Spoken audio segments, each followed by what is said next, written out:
The thing about working in cybersecurity for the federal government is that nobody in my family actually understands what I do. They never have.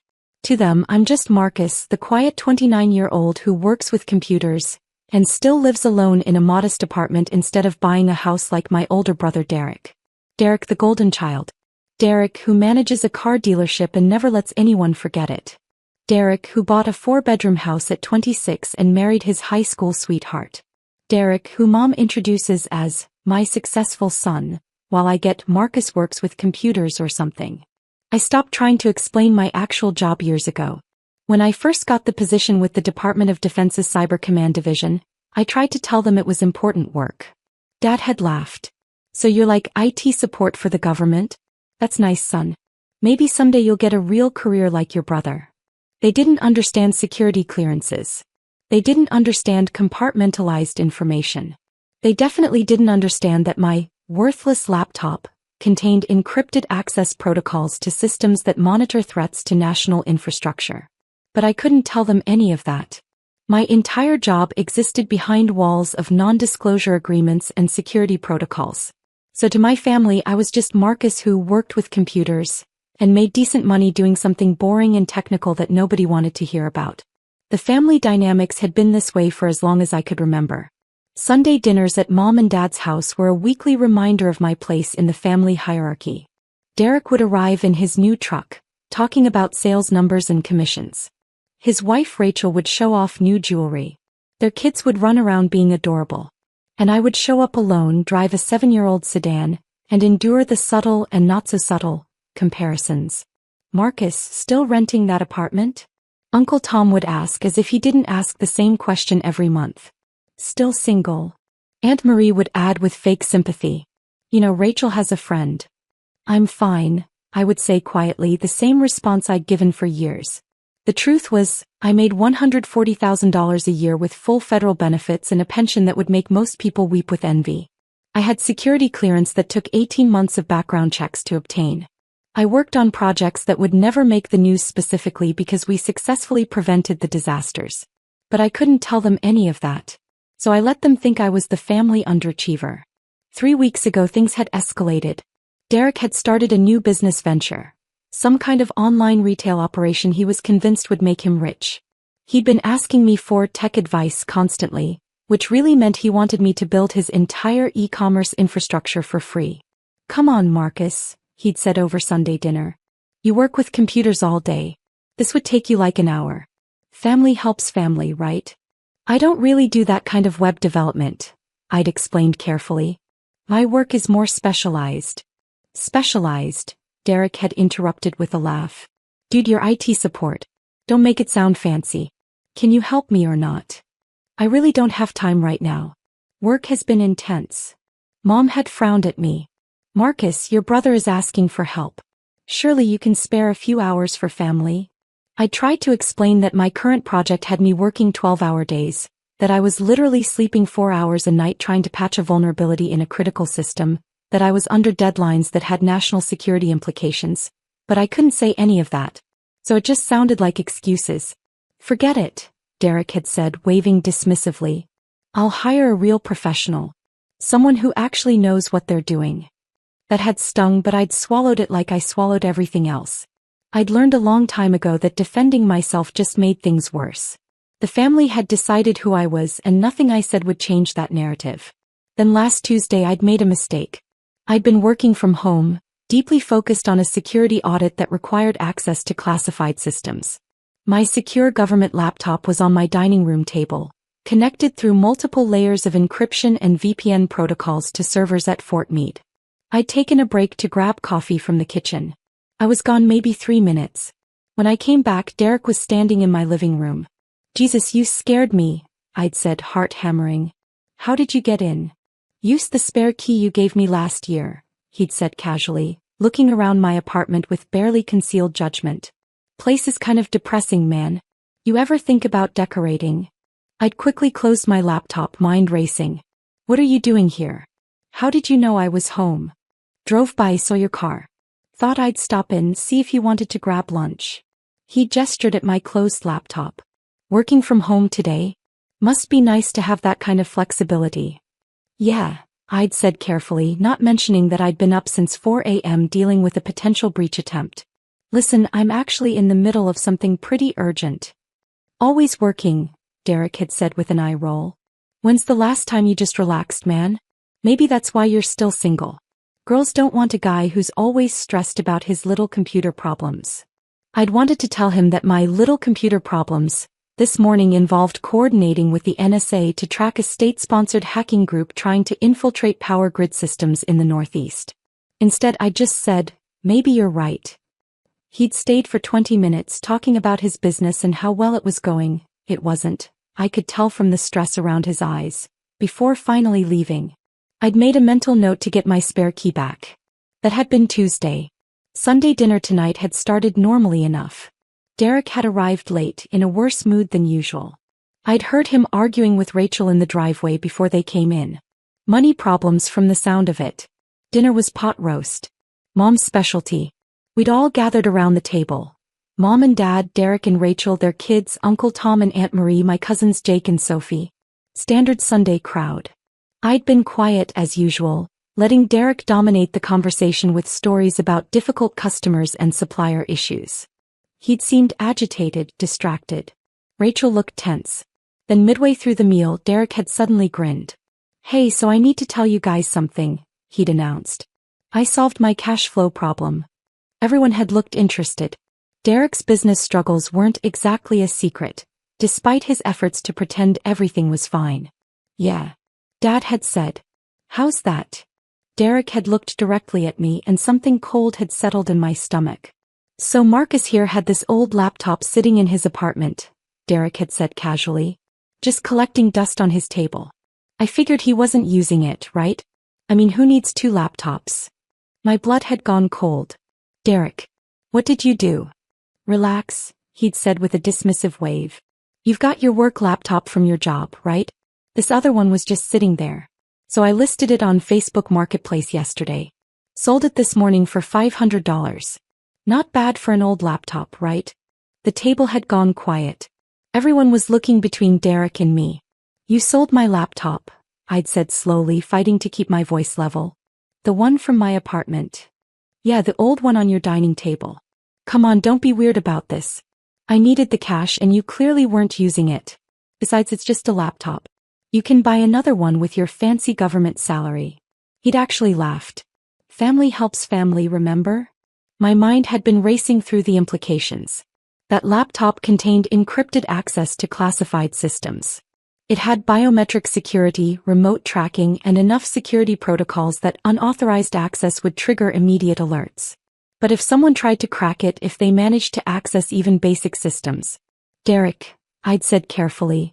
I need that laptop back. Right now. Too late, he'd said with a shrug. Already gave it to the buyer this afternoon. Guy came and picked it up. Cash deal. Jake had snorted.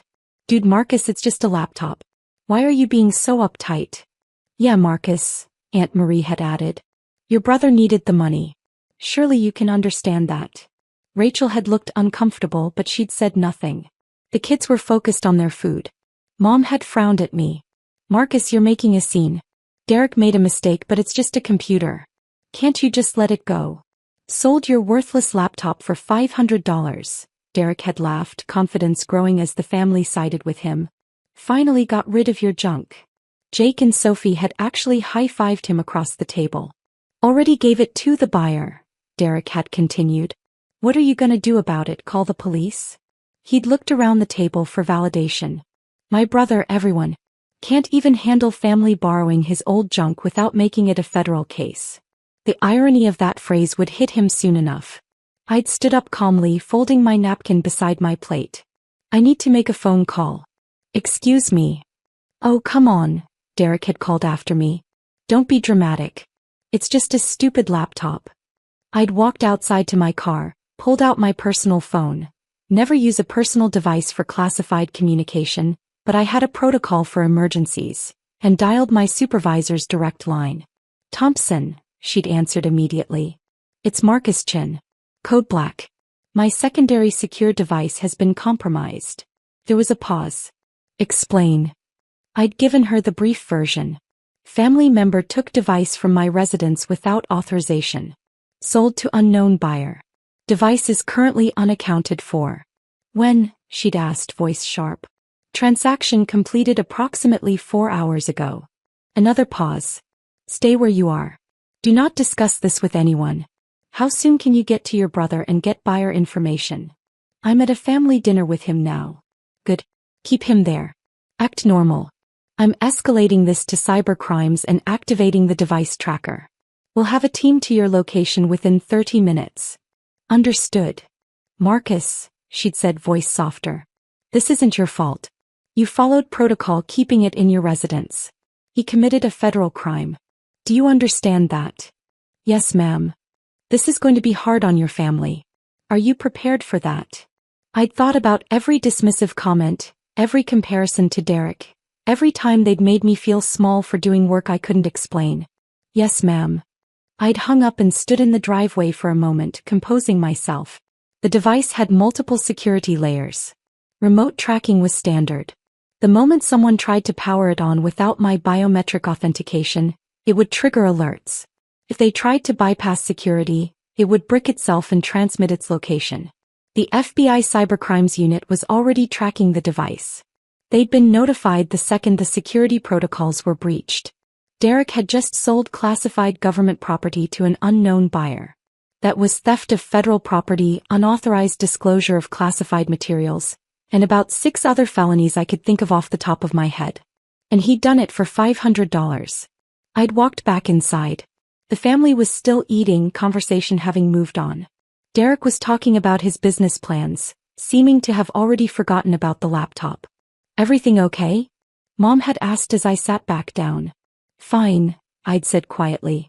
Just had to check on something for work. On a Sunday? Dad had shaken his head. They work you too hard at that place. I'd picked up my fork and resumed eating, waiting. My phone had buzzed 20 minutes later. A text from a number I didn't recognize. Team is in position. Maintain normal behavior.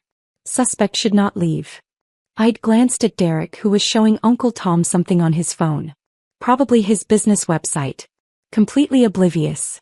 5 minutes later, there had been a knock at the front door. Dad had frowned, getting up. Who could that be? He'd opened the door to find 6 FBI agents in tactical gear and windbreakers with FBI Cybercrimes in yellow letters across the back. The lead agent had held up credentials. FBI. We're looking for Derek Chin. The entire dining room had frozen. Derek's face had gone white. What is this? Dad had stammered. Sir, please step aside. Derek Chin, you're under investigation for theft of federal property and unauthorized access to classified government systems. We need you to come with us. Derek had stood up so fast his chair fell backward. What? This is insane. I didn't. You sold a laptop this afternoon, the agent had said. It wasn't a question. That laptop is classified government property containing encrypted access to Department of Defense systems. You stole it from a federal employee and sold it to an unauthorized party. That's a minimum of 3 felonies. I didn't know. Derek had shouted. It was just sitting there. Marcus, tell them. Everyone had turned to look at me. Marcus works with computers, Mom had said weakly. There must be some mistake. The agent had looked at me. Mr. Chin, are you Marcus Chin, Senior Cybersecurity Analyst for DoD Cyber Command, Security Clearance Level TS/SCI? Yes, I'd said quietly. The room had erupted. Senior Analyst? Dad had repeated. What does that mean? It means, the agent had said, that your son has top secret/sensitive compartmented information clearance. The laptop his brother stole contains access protocols to classified national security systems. The device is valued at $85,000 and contains classified materials that cannot be quantified in monetary terms. $85,000?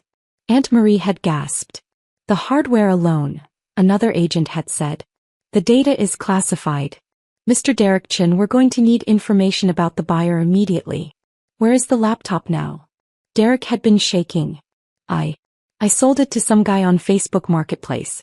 He paid cash. I don't know his name. He used a fake profile probably.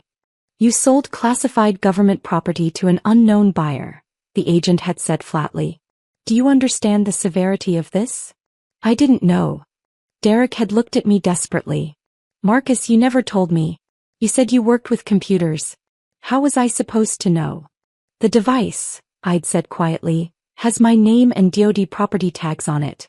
It requires biometric authentication to access. There are 3 different warning labels about unauthorized use. I didn't look. Derek had shouted. I just saw an old laptop. You entered my apartment without permission, I'd continued calmly. Took federal property. And sold it to an unknown party. You never asked if you could take it. I used to borrow your stuff all the time. When we were kids, Derek. We're not kids anymore. Rachel had started crying.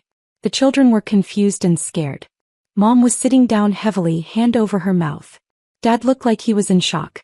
We've already located the device, another agent said, checking a tablet. Tracking activated when the buyer attempted to power it on. Local law enforcement is moving to that location now.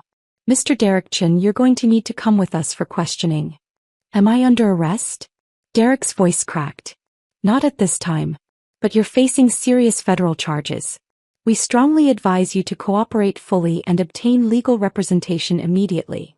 Jake had found his voice. This is crazy. Marcus, tell them this is a mistake. Tell them Derek didn't mean anything. I'd looked at my cousin. He stole classified government property and sold it to an unknown buyer. That's not a mistake. That's a crime. He's your brother. Sophie had shouted. How can you just sit there?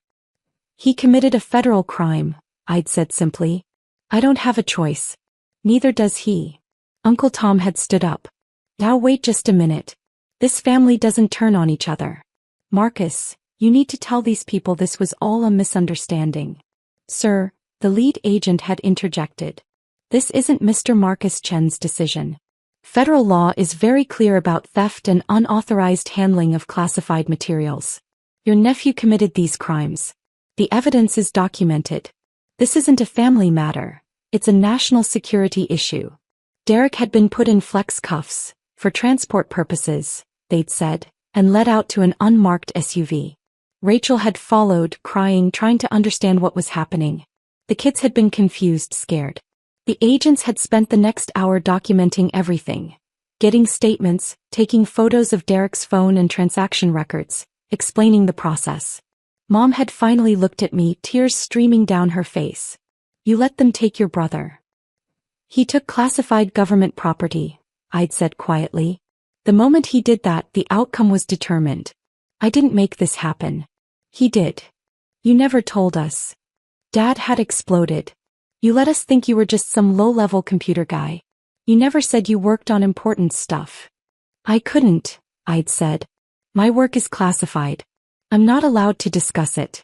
That's what security clearance means.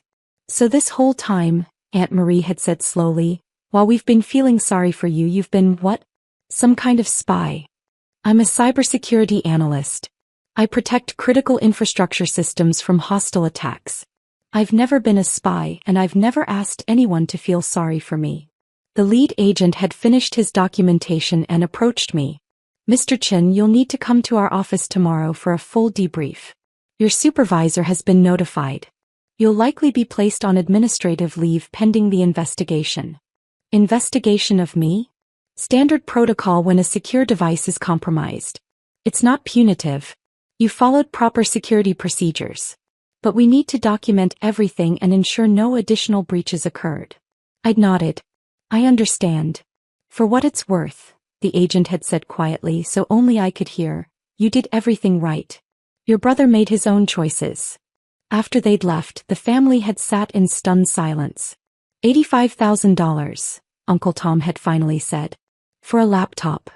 The hardware is specialized, I'd explained. Custom encryption, biometric security, remote tracking and data destruction capabilities.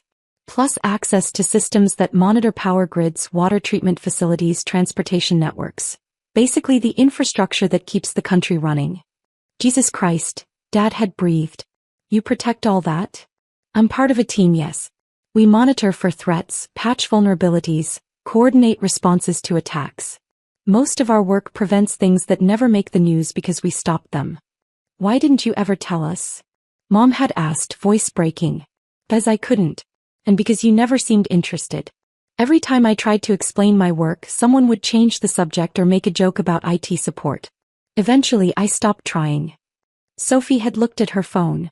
Oh my God. Marcus, you're on LinkedIn. Your actual title is Senior Threat Intelligence Analyst, DoD Cyber Command. Why would you let us think you were just nobody? I never said I was nobody. You all decided that. The silence that followed was heavy. Derek is going to prison, Rachel had said, who'd come back inside after seeing her husband driven away. Isn't he? For years. I'd looked at the FBI agent's card he'd given me. Theft of government property, unauthorized disclosure of classified information, potential espionage charges depending on the buyer's intentions. Yes. Probably. Can you stop it? She'd begged. Can you tell them it was a mistake? It wasn't a mistake, Rachel. It was theft. And even if I wanted to, I couldn't. This is federal law. The charges are mandatory once the crime is committed. He's your brother, she'd whispered. He treated me like garbage for years, I'd said quietly. Made me feel worthless. Mocked my job. Stole from me. Sold classified property to an unknown buyer. Which, by the way, could have gotten people killed if that information reached the wrong hands. He didn't care about any of that. He just saw an opportunity to make $500. Mom had been crying. Dad had his head in his hands. The family that had gathered for Sunday dinner was destroyed, scattered. My phone had buzzed. Another text, buyer in custody. Chinese national with suspected intelligence ties. Device recovered intact. Full investigation proceeding. Report 0800 tomorrow. I'd stood up, suddenly exhausted. I need to go. I have to report to Fort Meade in the morning. Marcus, Dad had called as I reached the door. I'm sorry. For all the years we didn't listen. Didn't take you seriously. I'd paused. I appreciate that, Dad. But right now I need to deal with the security breach in the investigation. We can talk later. I'd driven home in silence, mind processing everything. Tomorrow would be a full security review. Every system I'd accessed, every protocol, every potential vulnerability Derek's theft might have created. My clearance would be examined. My judgment questioned. All because my brother thought he could make quick cash. The hardest part was that I'd seen it coming. I'd known Derek was struggling financially. I'd known he was desperate. And I'd still trusted him with a key to my apartment, still let him into my space where classified materials existed. That had been my only mistake. 3 days later, I sat in a conference room at Fort Meade with my supervisor, 2 FBI agents, and a representative from the Office of Personnel Security. The buyer was a Chinese intelligence officer operating under corporate cover, the FBI agent explained. He'd been targeting government employees, looking for opportunities to acquire access to classified systems. Your brother's Facebook listing triggered surveillance algorithms. We had the buyer under watch when he purchased the device. So it was a setup? I'd asked. Not for your brother specifically. But yes, we were monitoring the buyer. When he purchased a laptop matching the description of secure government hardware, we moved immediately. Your brother committed the crime, but we were watching the buyer commit espionage. What happens to Derek? He's being charged with theft of government property and unauthorized possession of classified materials. The espionage charges will likely be dropped since he clearly had no idea what he was selling. But the theft charges stand. He's looking at minimum 5 years federal prison, possibly more. And my clearance? My supervisor had smiled slightly. Intact. You followed every protocol. The device was properly stored in a secured residence. You reported the theft immediately. You cooperated fully with the investigation. If anything, this case demonstrates why our security protocols work. The rest of my family doesn't see it that way. Families rarely do, the OPS representative had said. For what it's worth, Mr. Chin, you handled an impossible situation correctly. Your brother put national security at risk for $500. That's not your fault. I'd nodded, but it didn't make it easier. The following Sunday, I didn't go to family dinner. Neither did Derek. He was in federal custody awaiting trial. Rachel had filed for divorce. The kids were staying with her parents. Mom had called 6 times. I'd let it go to voicemail. Dad had texted, "We need to talk about this as a family." I'd replied, "There's nothing to talk about. Derek committed a federal crime. I did my job. That's all there is to it." Uncle Tom had sent a long message about family loyalty, about how I should have warned Derek, about how I was tearing the family apart. I'd blocked his number. The truth was, I'd spent years being made to feel small by people who didn't understand or appreciate what I did. I'd endured countless comments about my career, my lifestyle, my worth. I'd stayed quiet because my work was classified and because defending myself only made things worse. Derek's theft hadn't just been about a laptop. It had been about seeing something of mine and deciding he had more right to it than I did. It had been about years of being dismissed and disrespected, culminating in one final assumption that my things didn't matter, that I didn't matter. But my things did matter. My work mattered. And the laptop he'd sold for beer money contained access to systems that protected millions of people. 3 weeks after Derek's arrest, I sat in court for his initial hearing. Rachel was there with a lawyer. Mom and Dad sat in the back looking older than I'd ever seen them. The prosecutor laid out the charges. The evidence was overwhelming. Derek's own Facebook messages, the transaction records, the photos he'd taken of the laptop to post online, showing clear DoD property markings. "How do you plead?" the judge asked. "Guilty, Your Honor," Derek's lawyer said. "My client wishes to cooperate fully and accept responsibility for his actions." The judge looked at the case file. "Mr. Chin, you stole and sold classified government property to a foreign intelligence officer. Do you understand how serious this is?" "Yes, Your Honor," Derek said, voice barely audible. "I didn't know what it was. I just thought it was my brother's old laptop. But that doesn't excuse what I did. I took something that wasn't mine. I'm sorry." The judge looked at me. "Mr. Marcus Chin, you're the victim in this case. Do you wish to make a statement?" I'd prepared for this. I stood up. "Your Honor, my brother made a choice to take something that didn't belong to him without asking permission. Whether he understood what it was or not, that choice had consequences. I don't believe he intended to harm national security. But I also believe he needs to be held accountable for his actions. I'll abide by whatever sentence the court determines is appropriate." The judge had nodded. "Sentencing will be scheduled for 6 weeks from now. Mr. Derek Chin, you'll remain in custody until that time. This court is adjourned." As they'd led Derek away, he'd looked at me one last time. Not angry. Not pleading. Just defeated. Outside the courthouse, Dad had caught up with me. "Marcus, wait." I'd stopped, turned. "Your mother and we've been talking. We never understood what you do. We never took it seriously. And we're sorry for that." "Okay," I'd said carefully. "But Derek is your brother. 5 years in federal prison. That's going to destroy his life. His kids will grow up without a father. Rachel is already filing for divorce. Everything is falling apart." "I know.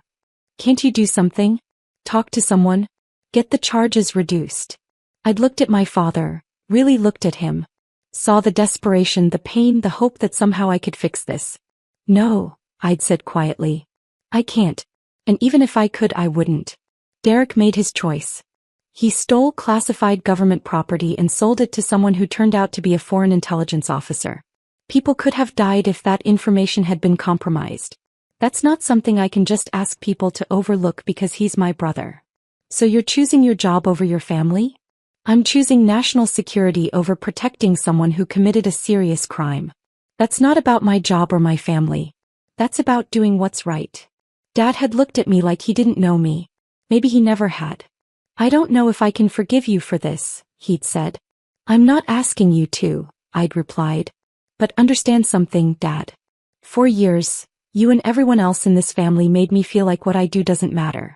Like I'm somehow less than Derek because I don't drive a new truck or own a house. But what I do matters. Matters a lot. And the laptop Derek sold for $500 represented access to systems that keep people alive. I'm not apologizing for protecting those systems or for holding him accountable when he put them at risk." I'd walked away then, back to my car, back to my quiet apartment, back to my classified work that my family would never understand. Derek was sentenced 8 weeks later. 4 years in federal prison followed by 3 years of supervised release.